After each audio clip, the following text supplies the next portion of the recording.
बिस्मिल्लाहिर्रहमानिर्रहीम अस्सलाम वालेकुम। की हाल है सारे दोस्तों भाइयां, ठीक ठाक हो? लो जी दोस्तों, माशाल्लाह मालदारी चेक करो जी, मालदारी चेक करो जी माशाल्लाह जी। ना करदे हैं 150 कबूतर माशाल्लाह अवेलेबल हो गया जी। ते कबूतर हैं जे माशाल्लाह सोने वर्गे कबूतर, नहायत ही कीमती ते बड़े ही लाजवाब कबूतर। यकीन करो कि इतने के खूबसूरत, इतने की अच्छे क्वालिटियां के कबूतर माशाल्लाह जी। VIP कबूतर माशाल्लाह, सब नए परां विच कबूतर ने, सब A to Z नवे परां च।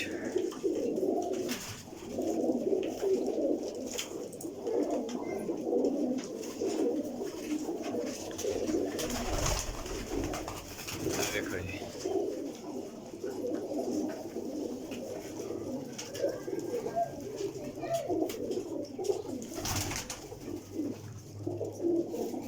वेखो माशाल्लाह, टैडी, गोल्डन, सियालकोटी, लोहरी, कसूरी माशाल्लाह, रामपुरी, फिरोजपुरी, अली वाले टैडी, लाखे ननकाना साहब वाले माशाल्लाह, हर तरह का कबूतर जनाब, हर तरह का अवेलेबल जनाब भरावां वास्ते। सीज़न 2024 दे विच इंशाअल्लाह ताला वीडियो ला रहे हैं, दे रहे हैं मेरा भाई।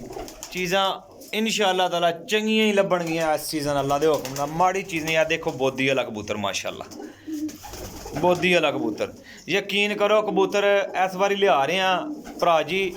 माड़ा कबूतर नहीं लियाना ते ना देना किसी भरा नूं। चंगे तो चंगा कबूतर लिया रहे हैं, चंगे तो चंगा कबूतर देना इंशाअल्लाह ताला। भरावां नी दुआ ना मुहब्बत प्यार ना। तो यार जे अगर हो सके मेरा YouTube चैनल है, ठीक है, माड़ा जिहा अपना फेसबुक शेयर कर छड़िया करो, WhatsApp ग्रुप शेयर कर छड़ियो, अपने कबूतर वाले ग्रुपां शेयर कर छड़ियो, अपने एरिया इलाके दे विच शेयर कर छड़िया करो वीडियो।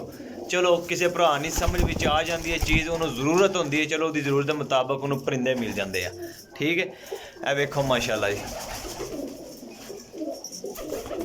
बाकी जोर ज़बरदस्ती कोनी है। कबूतर साफ परां दे इंशाअल्लाह ताला आए ने ते दे भी रहे हैं ते और लैके भी आ रहे हैं जी, ठीक है। ए मादी है, ए जी सामने मादी, यकीन करो ए रात नूं ना पकड़ी लाइटां ते मुक्की होई, ठीक हो गया। कुछ कबूतर इन्ने कबूतर मन तो याद नहीं ना रह जाता, लेकिन कबूतर जड़े ना माशाल्लाह कड़ियां वाले नंबर वाइज विकटां वाले माशाल्लाह, दहाई चंगे कबूतर।